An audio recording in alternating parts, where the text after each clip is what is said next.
देखिए जी, exercise 5.2 graph the feasible region. अब इस क्वेश्चन में या पिछली एक्सरसाइज में और इस एक्सरसाइज में फर्क ये है, यहाँ उसने कह दिया जी फिजिबल रीजन। तो बेटा याद रखो, फिजिबल रीजन का मतलब होता है फर्स्ट क्वाड्रेंट। बस इसका मतलब ये हुआ कि वो जो पिछला क्वेश्चन हमने पिछली एक्सरसाइज में देखा था वो ये था कि उसमें हमने जो शेड किया था वो अगर आप शेड देखें तो वो फर्स्ट क्वाड्रेंट में भी जा रहा है और वो शेड सेकेंड क्वाड्रेंट में भी जा रहा है। ठीक है जी, ये बाकी क्वाड्रेंट्स पिछली एक्सरसाइज में हमारे नहीं थे, राइट जी। तो इसका जो सोल्यूशन था वो फर्स्ट और सेकंड क्वाड्रेंट में आ रहा था। अब जितने भी क्वेश्चन इस एक्सरसाइज के अंदर आएंगे या इस अगली एक्सरसाइज में वो फिजिबल रीजन कहेगा। तो फिजिबल रीजन का मतलब ये होता है कि आपने जो शेड करना है वो सिर्फ फर्स्ट क्वाड्रेंट के अंदर तक ही रहना है, जहां भी रहा है सेकंड में थर्ड में जहां भी जा रहा है नहीं करना। यहां भी आपको वो बता भी रहा है साथ ही, x is greater than 0 and y is greater than 0, दोनों बड़े हैं। ठीक है जी, तो x भी बड़ी वैल्यू है, y की भी बड़ी वैल्यू हो गई, तो दोनों पॉजिटिव हो गए। तो यहां से पता चल गया जी कि फर्स्ट क्वाड्रेंट की बात हो रही है। ठीक है, फिजिबल अगर नहीं भी आपको समझ आ रही तब भी आपको पता चल रहा है कि वो किसकी बात कर रहे हैं, फर्स्ट क्वाड्रेंट की। फर्स्ट क्वाड्रेंट में x पॉजिटिव y पॉजिटिव होता है। यहां पर अब 3 इक्वेशन दे दी है, तो सफे के 3 हिस्से कर लो जी। आपके पास जो पेपर होगा उसके 3 हिस्से कर लें आप।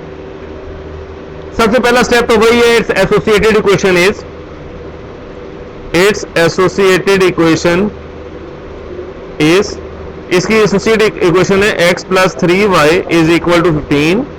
इसी तरह इसकी है तो 4x plus 3y is equal to 24।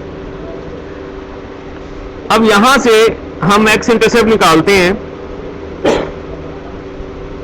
x intercept निकालने के लिए put y is equal to 0। जब मैं y 0 पुट करूंगा तो x की वैल्यू क्या आ गई जी, 15। तो हमारे पास वैल्यू आ गई, जब x 15 है तो y 0 था।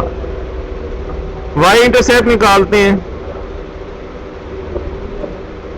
तो x इज इक्वल टू 0 कर देते हैं। तो x 0 करेंगे तो y की वैल्यू आ जाएगी 5।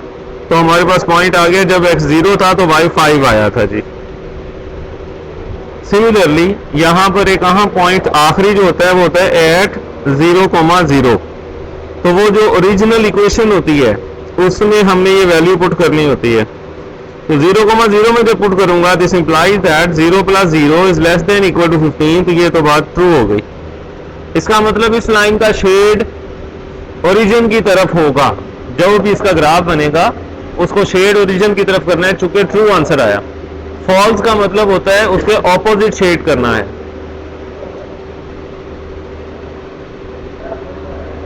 यहां पे चलते हैं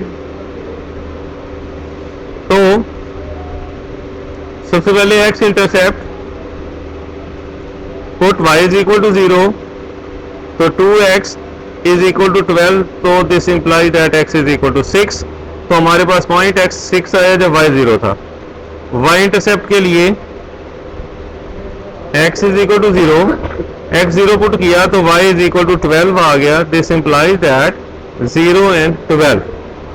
तो फिर एक अहम पॉइंट एट 0,0, ये जो ओरिजिनल इक्वेशन है उसमें आप पुट करें 0 0।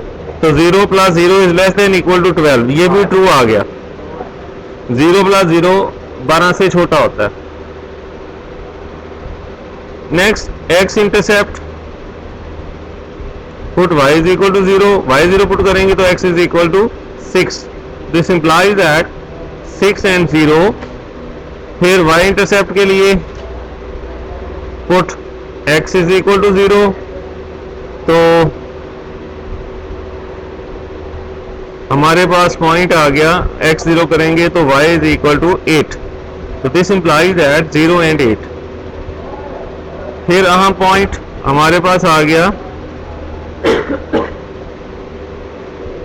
एट 0,0।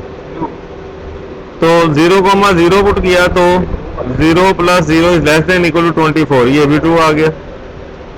सारे ट्रू हो गए। चलें अब ग्राफ बनाते हैं। x एक्सिस y एक्सिस है।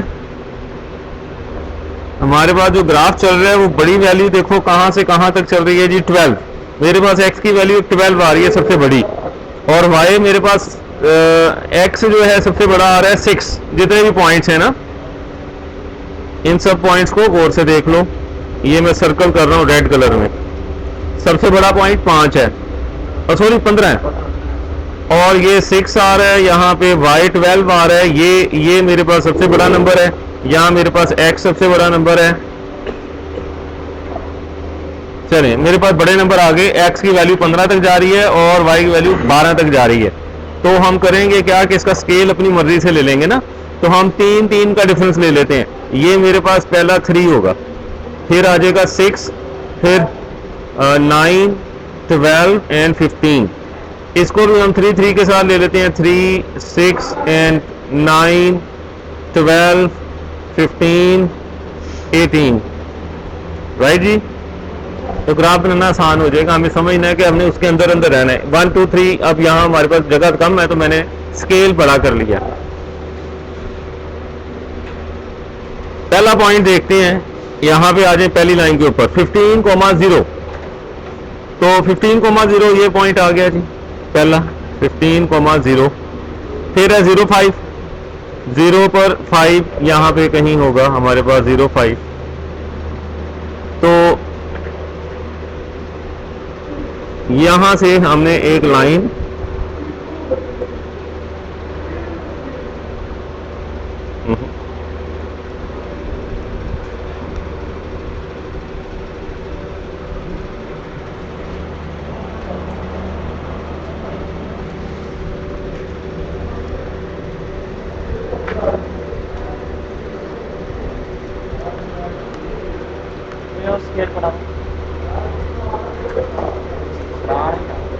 चले, ये एक लाइन आ गई। उसके बाद 6, 0।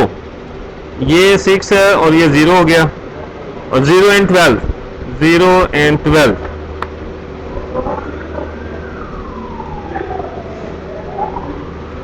ये लाइन आ गई। उसके बाद 6 एंड 0, अगेन 6 एंड 0, और फिर आ गया जी 0 एंड 8। 0 एंड 8 यहाँ कहीं हमारे पास होगा जी। और ये हमारे पास एक स्केल थोड़ा ज़्यादा ही छोटा कर लिया हमने। एनी हाउ, अब ये देखो, ये सब ने 0 की तरफ आना था। तो सब ने 0 की तरफ जब जाना है, शेड होना है, तो इसका जो कॉमन एरिया आया वो ये वाला बना।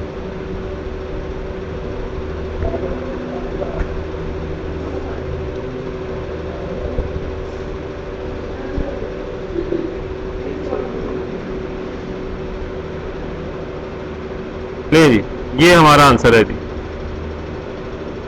इसके तमाम क्वेश्चन इसी तरीके से सॉल्व होते हैं।